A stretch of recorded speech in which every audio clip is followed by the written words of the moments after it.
Florida. I wish you would be here together with our beautiful people all around us.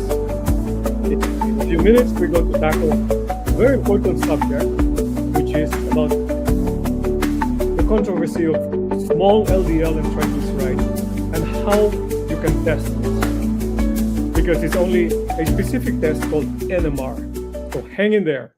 Live from Ave Maria, Florida.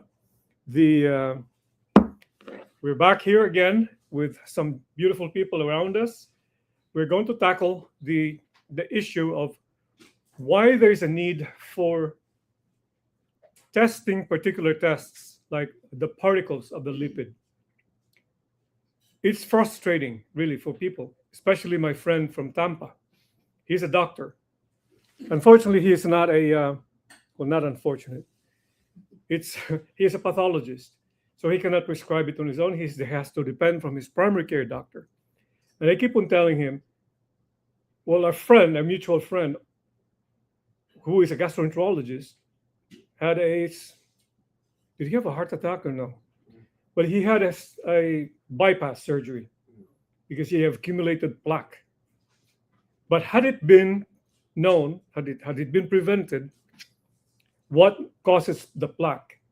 It's the bad cholesterol, triglyceride, and the small LDL. So let's define this. The cholesterol or the lipid, you will be reported a total cholesterol. That doesn't matter.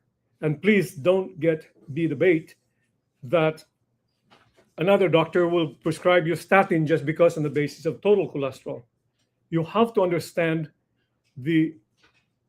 how the particles of this cholesterol is reported.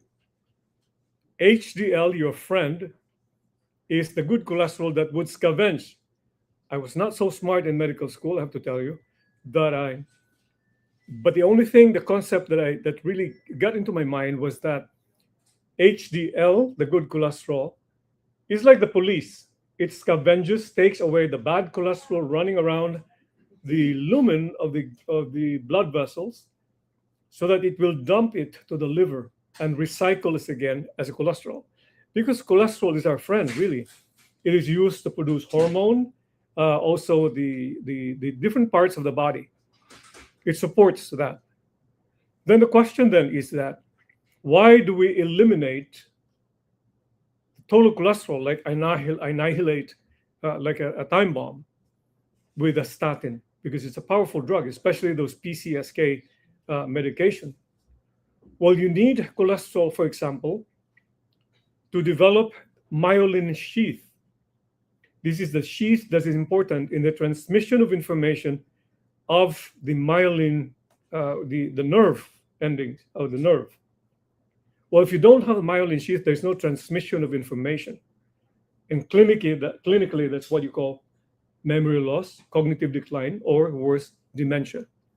That's why in 2006, in early 2000s, they already have reported studies of memory loss associated with statin. And that's probably the mechanism why statin predisposes that. The disadvantage of statin also is that it can fuel insulin resistance. We talk about this all the time. Insulin resistance is the state where you might have enough insulin in your body, but it's lazy. It's not working to open up the gates for the glucose to go in, because you need the glucose inside the cell to produce energy. So if you have insulin resistance as defined by, which is correlated to elevated small LDL or small particles of the lipid and the triglycerides, those are telltale signs of insulin resistance. So then, again, why is there a need to test or look for the particles? There's so many novel testing. Oxidized LDL, which is not, which can help, but you can also test the ApoB. But the core of lipid testing is really the particles, the small LDL and triglyceride. Why? What is the relevance of small LDL, the small particles, and the triglyceride? These are these are the substances or the particles of the lipid that is so inflammatory. Triglycerides, for example. If the triglycerides gets dumped to the liver, that triglyceride, which is unfortunately blamed onto uh, fatty food, is inflammatory to the liver, meaning it can cause non-alcoholic liver fatty disease. Way back in the early, well, during my in my medical school in pathology, there was only one lesion that's a cause of fatty liver disease. It used to be just alcohol. Oh, fatty liver disease, easy to answer. What's the cause? Alcohol. Moving forward, they have found out that even kids have fatty liver disease. The culprit, it's fructose, it's the sugar. Where is the fructose coming from? Fruit juice.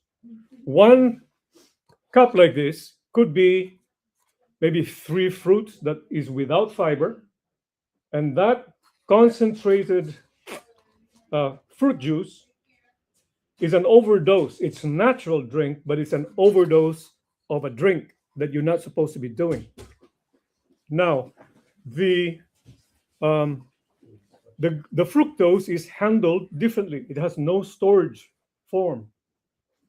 It's not like glucose that become stored as glycogen. That during the night you can break down the glycogen, the stored form, so that you can have food or you have fuel through the night. That you will not die through the night.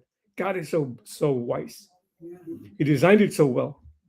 But the fructose from the fruit is supposedly eaten as a whole with the fiber.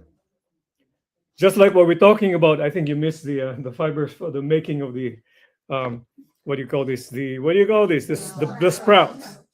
You need fiber to slow down the absorption of glucose in your system. So what will happen? What the pathway of this? I drink my meat or a cookie. There's nothing wrong with eating cookie, especially if it's made by my daughter. Come on in, please.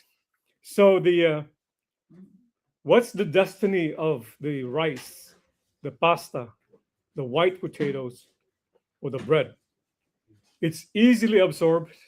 It's easily absorbed in the system. Then the pancreas, the organ near the first part of the intestine called the duodenum, stimulates.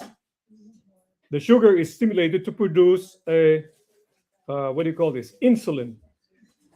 Insulin sort of reacts to the presence of glucose. The faster you form glucose from a refined carbohydrates or, for example, fruit juice, then the insulin is spiked up to allow the entry of the glucose into the cell to be properly utilized. However, if you have excess of glucose, insulin spikes up. What is the immediate effect?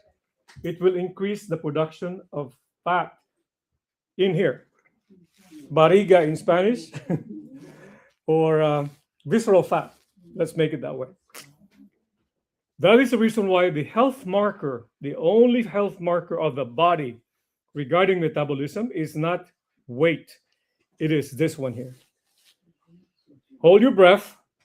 It's not my decision to define the measurement.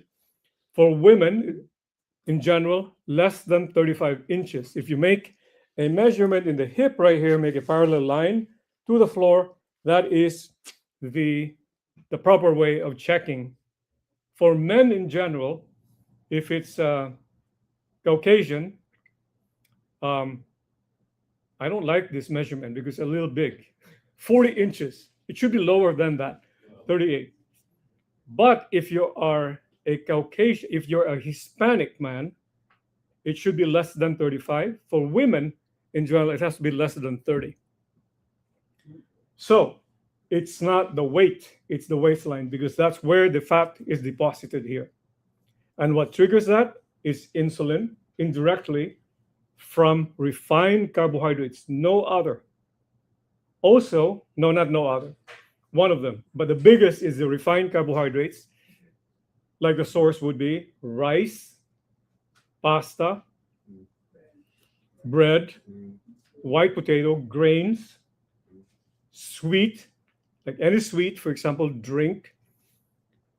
Take, for example, Gatorade. It has sugar on it. High fructose corn syrup, the worst. A lot of times it's lumped up as the processed food or processed drink. Water is fine if you do lemonade and honey, but don't put high fructose corn syrup because that accumulates. Anything that's sweet, definitely that there's something high fructose corn syrup in there. So that accumulates, stimulates the fat. Not only stimulates the production of fat, it increases the size of the fat cells. So let's put that aside. So when you check your cholesterol, request for NMR, lipid profile, or N MR, nuclear magnetic resonance determination of the fat. In LabCorp, it's called NMR. In Quest, it's called cardio IQ. Well, there are many reasons why they won't check that because the insurance won't pay. And I noticed in the university insurance, they would ask the co-payer or the patient at least 320 or something like that. But here, we have a special price. I cannot divulge it here. So it is a must that you ask for that because a doctor who is concerned about your health cannot really make decisions if you don't have that information. You can have the hemoglobin A1C, but it will just give you some estimate. But this is particularly objective. Now, what's the story? The particles of the small LDL and the triglycerides, as I said, are inflammatory. So the blood vessels are lined like this, and there's some kind of sieve where these particles can move in beneath the intima of the layer of the blood vessels. And thus, as it deposits here, it becomes a plaque. This becomes a plaque, but hold your breath. There's nothing wrong with accumulation here. It's only when you have sympathetic overactivity, like when you're acutely angry, or you have some acute viral infection, or when you eat a lot of sugar or some inflammatory food, like there's been actually highly processed food and also a fried food. And you can name a brand where you can have those package of a processed food in a bun and a fried sides. Take your pick. It was studied that the inflammatory markers that would cause cancer or acute events like interleukin 1, interleukin 6, tumor necrosis factor acutely increases. It is enough to trigger really a heart attack and stroke. There's no documented where you eat this particular brand and then you have heart attack and stroke. Just wait. Your triglyceride goes up and sometimes it can precipitate acute pancreatitis, a very painful disease. You have acute pancreatitis, then you definitely would have to be hospitalized usually because of the pain management. So small LDL triglyceride has to be identified. Unfortunately, the usual mainstream doctors would just look at a checkbox. Your total cholesterol is up, statin is prescribed. HDL is low, they find some drug. Unfortunately, there's no drug that would increase your HDL.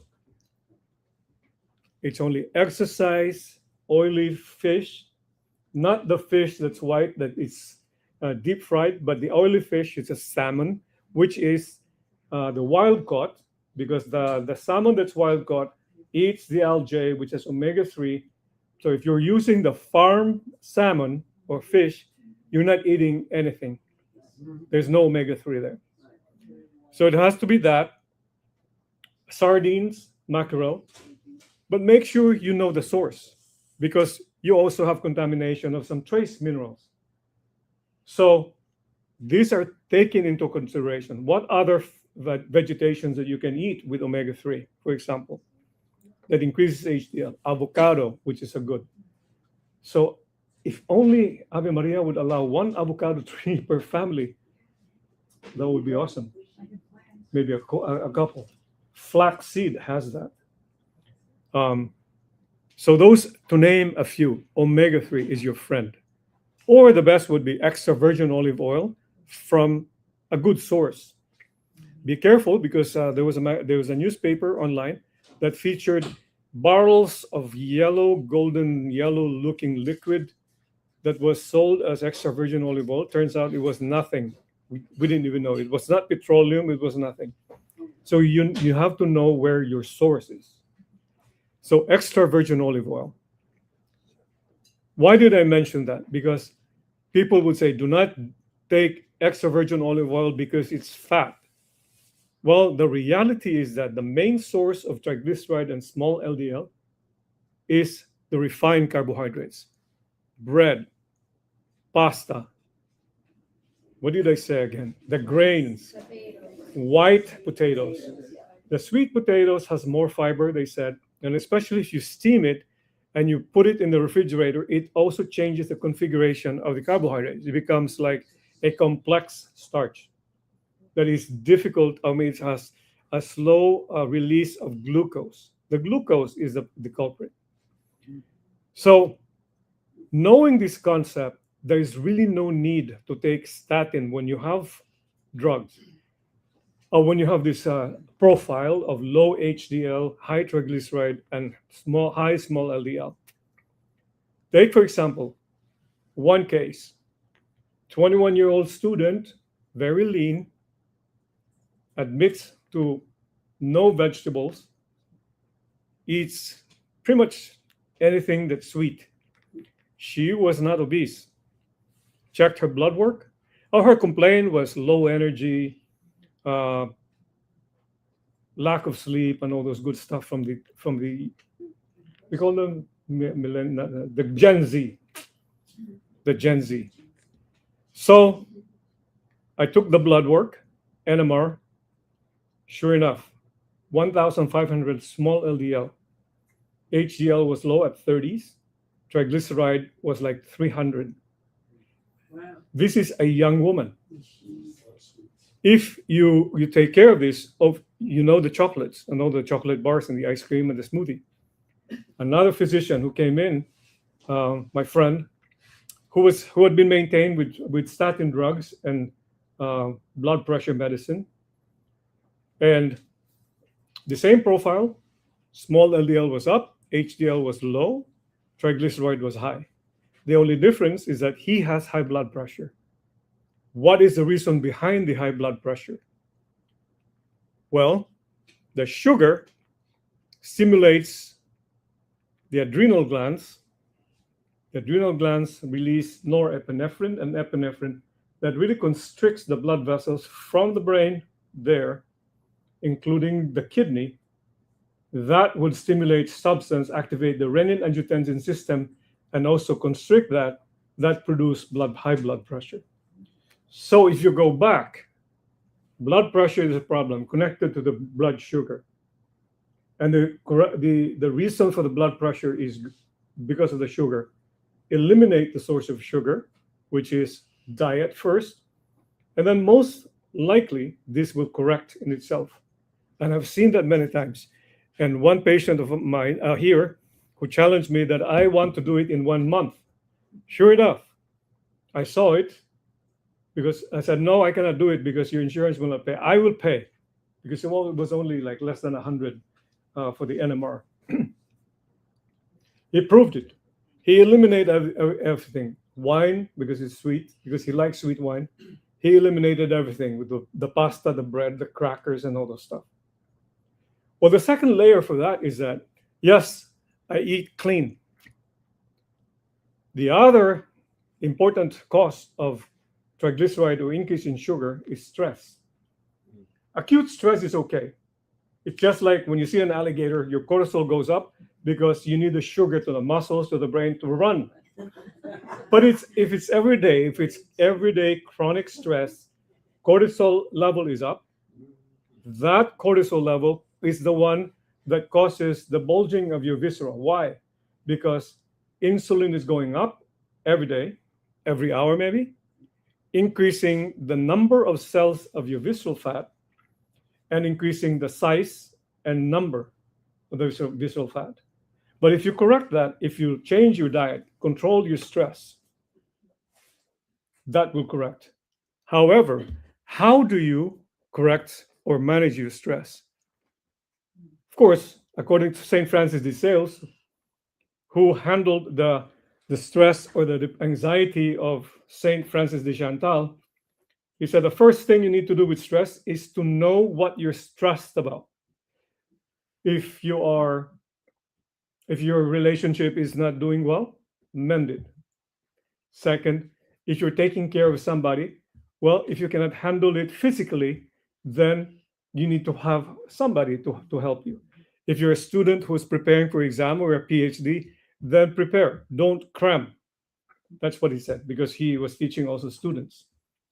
But the most important thing, the highest evidence of scientific evidence to handle stress, meaning decrease the cortisol level, is not exercise, it's not diet, it's not sauna, which actually improves, but guided breathing. You don't need, well, there are two components of meditation. We all go to the adoration, we sit down there. Yeah, we fulfill our devotion to the adoration, and it's great. But I think we need to add the guided breathing. And I just talked to another priest I like because he agreed with what I did. I said, "Do you do meditation, Father, or guided breathing?" Yeah, I do. I do the breath prayer, which you are familiar with, that I have been teaching. The breath prayer is essentially this: you breathe in, inhale, 4, you hold 4, exhale 6 or more. Inhale 4, hold 4, exhale 6 or 8, and hold. What is the reason for this? Because when you inhale, your heart rate goes up. When you exhale, your heart rate goes down and your system is calm, including the microbiome, which we're going to talk about in a few minutes. So when you have heart rate going up and down or variation in relation to your respiration, that's what you call heart rate variability. The higher variation or the higher heart rate variability is correlated to parasympathetic tone or increased vagal tone. Well, let me introduce to you the vagal tone, which is the nerve supply of the autonomic nervous system, which reacts automatically. You smell something, it reminds you of trauma, boom, you get tachycardia. Well, the heart rate variability, if it's low, if you're not breathing deep in and out, then your heart rate variability is low. That would definitely be correlated to sympathetic tone, which is equivalent to fight flight. That is equivalent to increased cortisol, increased sugar, increased blood pressure, and many different things, increased inflammation. You would think stress would not cause cancer. I would say yes, it does. Do you think chronic stress cannot cause susceptibility to simple infection? Yes, it does, because it lowers the immunity. The chronic stress is correlated also to development of autoimmune disease. As I have discovered, I have explained many times that it's related to the leaky gut. Your gut leaks and your dysbiosis, and this is a scenario for entry of foreign proteins.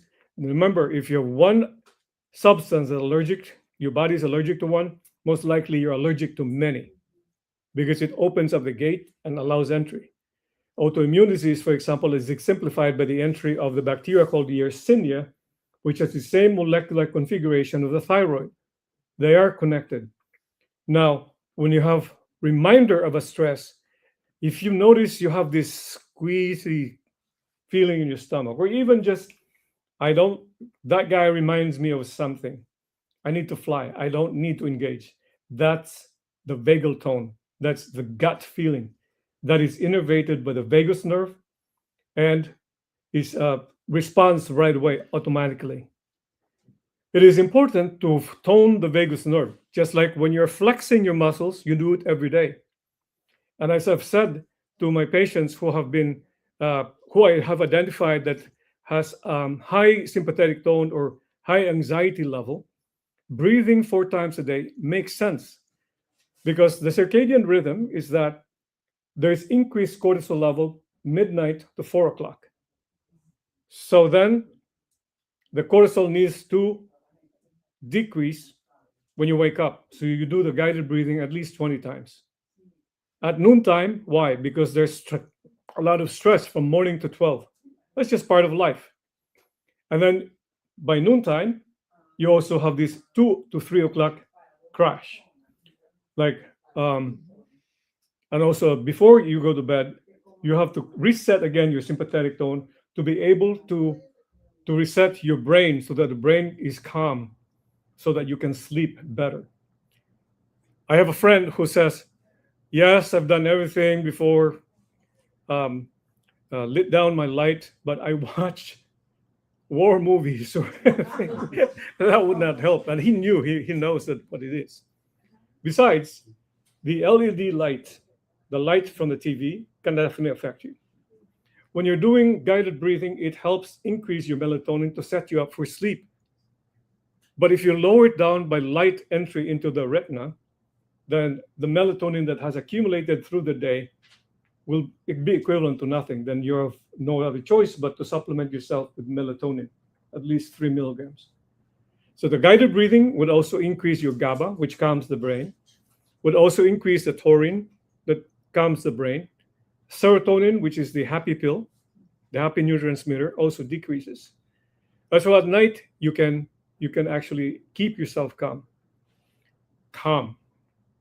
The examination of conscience that we practice or encourage by our spiritual director is all very important. Why is that? Guilt through the day, before you go to bed, is always say, oh, reconcile with people before you go to bed. Because your sympathetic tone decreases when you do this. Forgiveness to yourself, to God, and even thanking, gratitude at the end of the day has been shown in functional MRI that it lifts up the prefrontal cortex, the hippocampus, which is related to happiness and joy and memory. So your brain becomes more in the positive side. So these mechanisms, examination of conscience, at the end of the day, pacifies your mind and also your soul. I don't know about you, but when I commit sin, I have this palpitation that I cannot share with, of course, the cause. What other things that can help? A little bit of alcohol relaxes. Not too much, but a little bit. Because alcohol in itself, in excess, can also stimulate the triglycerides. That's why when you drink a lot of alcohol before you go to bed at night, can sometimes precipitate acute pancreatitis. In the Philippines, it's called a bangungot. Yes, or it's very common, a clinical phenomenon. So these things, or sauna, can decrease the sympathetic tone. But the most important thing, the highest clinical evidence, is guided breathing. Now, how much more if you combine the guided breathing to mindfulness? The other component of meditation, mindfulness, which is in the Eastern world, they would do staring at the candlelight. Well, we have Catholic to stare at the Blessed Sacrament. If your mind gets out, go back again. Just talk to Jesus about what do you think. And I think Father McManus told me the best what do you call this lesson. He said, "Speak, Lord, your servant is listening." That's first thing you need to do. Second, ask the Holy Spirit what you want, what the Holy Spirit wants you to pray about. Because a lot of times it's all about us. I want to pray about this. Well, maybe you have to consult the Holy Spirit for guidance. It works. And then, of course, I always told before, yeah, you have to do the unconditional love meditation through his passion meditation. But sometimes it's difficult to bear through the passion of Jesus. Well, what about your passion? Your passion, family. Don't go beyond the walls of your house. Think about what you're suffering through the day, or your, what do you call this, the happiness of the day, that you want to talk about Jesus. Just like me this morning. Oh, I have this list of things that bothered me. I call my friend. How much more for Jesus? Huh? And he responds. He would say, "Oh yeah, I have these things happening through my day." It's worth doing it, because I had this friend, actually, my patient, told me, should I have this habit in Del Webb? She would say, "Oh, I just want to make sure that I text my friend." But God forbid, he probably did not wake up that day. It would be so bad that you went through the day and your friend is lying down on the floor and you don't know. Oh, yeah, just presume. Always get the connection, human connection, because it also pays off. It helps increases oxytocin, which is increasing in your bonding. It's the same hormone that is increased when the baby sucks the nipple of the mother to feed. It helps connection with relationship, hugging, saying hello, text, how are you doing? But of course, if the relationship becomes toxic, define your borders. You have to define your borders to keep your environment calm. And the best thing to do is always go back to him. I have this resolution, actually, that I shared with Father Richard. Father Richard, he's from Uganda. The other day he shared his experience. There was a priest who was his formator, I think, one of the teachers in his seminary, who would go to the farm of the seminary because he loves the cow. Every little bit of what do you call this? Were you there? Yeah. Yes, okay. So every time he has a free time, he goes there, and because he loves the cow. So because what was his point was that, but I correlated that. If you have time, then if you go back again, he will recognize his voice. So imagine if you go to Jesus and you go to him every day without even telling Jesus, he knows already where you're going to. Okay, here you're back again. So my point is that strengthening relationship with family and friends has a benefit mentally and physically. And how much more for the benefit of increasing our relationship with Jesus through meditation. Because saints would say, if you cannot know, you will never, you would know Jesus more if you know his passion and relate your passion to him. My spiritual director already has blamed me, has already labeled me. You sound like a what do you call this? What do you call this? The evangelist? The Christian evangelist. I said, no, I don't care. It's part of my medicine, because really, medicine and faith is related. So I think we're at we just passed the 2:30 mark. So to wrap it up, in conclusion, testing the sugar or testing the cholesterol, the particles, is very important. The source of sugar are as follows: sugar, high fructose corn syrup, bread, pasta, refined carbohydrates, and stress. That's how we get into meditation. So diet, exercise, sauna, those are good. Guided meditation, highest evidence, and our guided breathing and meditation helps. So we cannot ignore the practice of our Christian faith, fasting, corporal mortification, and meditation to be healthy. But you cannot understand all these things unless you test it properly. So don't give up. Ask your doctor, NMR, so that you will have an idea on the state of your inflammation and the levels of your particles that would cause you harm. For now, we're going to entertain some questions. So far, there's nobody from the. Oh, Les. Les, thank you very much. Arthur Camacho is watching, so thank you. If you have any questions, Arthur, please just let me know. He's in New York, and Les is in Germany. So We have a good day here in Ave Maria, so I invite you here sometime. Do you have any questions from the audience? Yes. Is there a cholesterol that's too high? So let's say your triglycerides are fine and your LDL's fine, because it used to be, I think, 300 seemed normal. And then with the advent of statins, there was medical reasons to shift that to 200. So do you get concerned about that at all? So I don't really pay attention to the total cholesterol. I pay attention to the HDL, make sure it's above. For men, it's usually above 50 or 60. Triglyceride has to be less than 150, and small LDL less than 500. Triglyceride in effect also, you better pay attention, because if your triglyceride baseline is above 500, that's another pathology. Do not ever drink alcohol, because that can shoot up. I've seen it, 22,000. The guy went to Cancun, patient in St. Louis. He was lucky that he did not develop acute pancreatitis, because if you have a baseline triglyceride above 500, do you drink alcohol, it shoots up right away. So, and it's very inflammatory. It can scar your pancreas. So, follow-up question. Yeah. On the fructose side, all fruits have fructose in it. Yes, the fruit. I think that's the reason why fructose is called fructose, to connect it with fructus ventris tui, so the fruit of your womb, Jesus. It's easy to understand, easy to correct. But any sugar from the fruit is fructose. But fructose in itself is not bad, as long as it's packaged in the fiber. But don't overdo it. Make sure it's just 1 or 2 servings of fruit whole.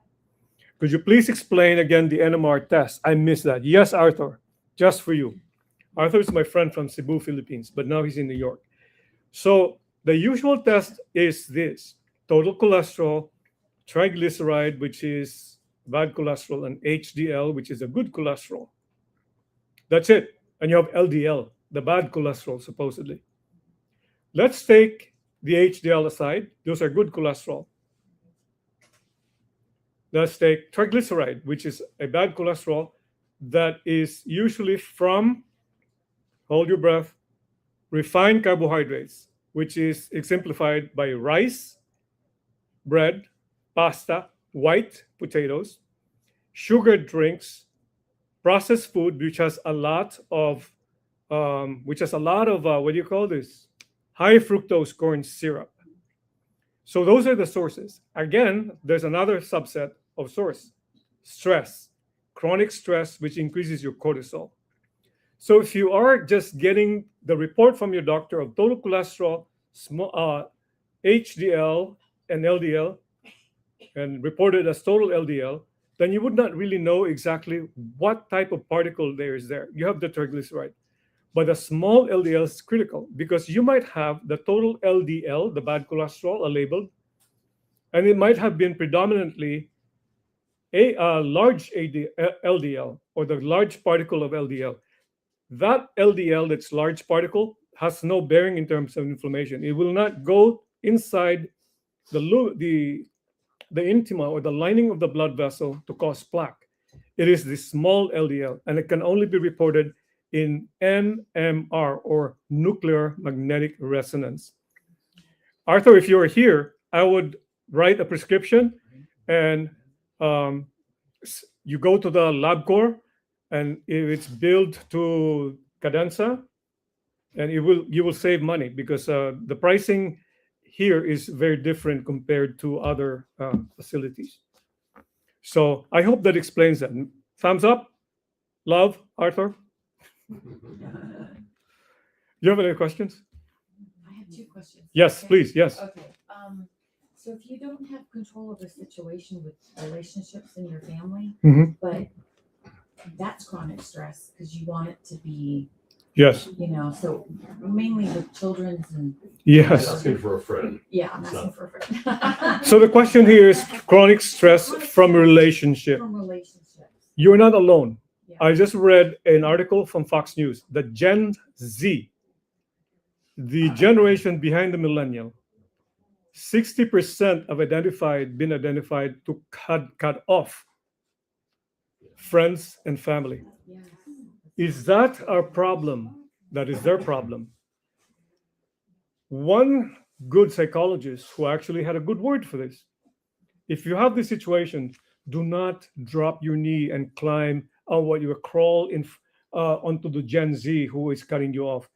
Keep your dignity. Stand up. Let them go after you, because one there's got to be a way. There's got to be some time that they will go after you and find what you are. Salamat, of course. Salamat. Opo. So, hey, Arthur, we have to chat sometime face to face. So that is the wisdom of the professionals. So you're not alone. Did But they then- pinpoint why? I'm sorry. Yeah, they pinpoint why. Yeah, it's 60%. You said. Yes, Why did they didn't put an analysis. Yeah. Take your guess. What do you think? You have Gen Z. Let's not put you on the spot. Anybody Gen Z? Yes. I will not identify your name. What do you think? Pride, maybe? No, in my case, is their spouses. Okay, so it's the infusion of different character from another family or from another person bred by another family, not necessarily holding your value. That's a big thing because the influence is also so bad.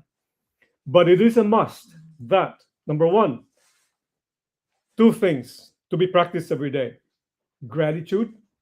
Thank God that you're still alive. This, take the positive side and forget about, or maybe just pray about the ingratitude and offer them. That's the wisdom of a good saint. Because your passion becomes united with Jesus. Do I sound like like an evangelist? But these are the wisdom of things, and I'm sure you. Please share your ideas, because that's people are suffering from that. You have the second question. Second question. Believe me, also, if you reach out to somebody, you will find a friend, but you have to pray for it. You really have to pray for it. Who are good friends? Well, Saint Joseph. I just went to, and if you get a chance, go to Spain, go to Madrid, and take a trip to Avila. Avila is so nice. You still have the Avila. You still have the convent where Saint Teresa of Avila and Saint John of the Cross would converse. They would have ecstasy. Well, in one of the relics, those displayed in the convent of the Incarnation that she founded, there's the statue of Saint Joseph. Saint Joseph is a silent friend. Turns out by tradition that whenever Saint Teresa of Avila, because she would always go out to Salamanca, which is 3 hours, and by carriage to Valladolid, which is about 2 hours. When he comes back home so tired, he goes to Saint Joseph because she has a very deep devotion to Saint Joseph. She tells all her petitions with Saint Joseph would always be answered. Sometimes it takes 6 years. But go back to Saint Joseph, the statue. He calls it Saint Joseph the talker or the parlero. Because what Saint Joseph would do is when Saint Teresa would go out from the convent, when he comes back, Saint Joseph would tell him everything that happened in the convent, the details. But what I'm trying to say is this: quietly be friend with Saint Joseph, and he's notorious to be a friend, because imagine there's a book, also a apocryphal book, like a book that is not really okay, whatever it is. So no, it's yeah. So there's a moment that to reflect that Saint Joseph quietly would observe the Virgin Mary talking to Jesus, and the room would lit up. But they're friends, because he has a different privilege than the Virgin Mary, of course. But Saint Joseph is the master of granting many different things. I have an assignment actually for my wife, and I read the note of putting the statue upside down. I was like, no, I'm not doing that. No, I'm just going to do a novena to Saint Joseph. The reason why Saint Joseph is there, I'll show you. Saint Joseph is actually sitting in the doorstep. When I went to Wisconsin, if you have not been to Our Lady of Good Hope, Our Lady of Good Hope, where EWTN, no, EWTN, no, it's No, it's the Champion, Wisconsin. yes, but there's a station, relevant radio. Father Rocky. It's So I said, near Father Rock- Green Bay. In Near champion, Green Bay, right? near Green Bay. So he told us, what's Saint Joseph with a crown? I said, well, there's a story for that. Saint Joseph, when he came in, there was some financial difficulty in the relevant radio, and he would say, the bishop of that diocese would say, put Saint Joseph at the entry of of relevant radio and say a devotion. Well, the financial problem solved. Another financial problem came in. He said, well, let's put a crown of Saint Joseph like this guy. You'll never see Saint Joseph with a crown. Another problem came up. And then another financial problem came up. So he put him in a pedestal. So that's where the pedestal of Saint Joseph. So if you have doubts about Saint Joseph devotion, think about that. Anything else? Oh, he has a crown too. You put one I on. always crown Saint Joseph. When talking about sugars, I just wonder Yeah. how honey plays into it. Like, can you have too much honey? Does that also have any of the properties? That... So honey is my favorite form of sugar. Mhm. Why? Because it's not just honey. It's not just sugar. It's polyphenol. As long as it's a good honey, not from adulterated with fungus. It's usually homebred, low state bred. Because honey in itself has a high index of sweetness, because you don't need the whole honey, like a teaspoon compared to one sugar. I noticed that if you put lemonade and just drop a little bit, it doesn't give you, the taste is different. It's more savory. Maple syrup, for example, there are a lot of sucrose there because that's from the sap from this. So in my opinion, no, don't take it from me if you find something else, but honey is more favorable form of sugar. Will that spike your glucose? Like, Not much because the index of glucose glycemic index of honey is lower. Maybe I should have to verify it more. Another source. Cookie, do you have any questions? I had written something here, let's see. So you said better to steam the sweet potato and then refrigerate it because it becomes. Yes. So if you're cooking it and baking it in the oven with something slow that you're baking, then take it out, don't eat it that night, eat it the next day. Yes, because there's such thing as complex sugar transformation of these carbohydrates. It becomes a complex carbohydrates, and even if you reheat it, it still retains the complex carbohydrate consistency. The importance of the concept of complex carbohydrates is that it becomes less digestible, so that as it enters the body, it doesn't produce the spike of glucose. Yeah, because it still has more fiber compared to the Kasia. I believe you said that with rice also. Yes, rice and pasta, the same. Pasta, the Mhm. same. Thanks. Eat it the next day. What do you have, Kasia? So potatoes, do we eat them cold? Which one? Potatoes, we eat them Sweet cold? potato. Sweet potatoes. Cold. You eat cold? Really? no, she's asking, should she? Should she? Sushi.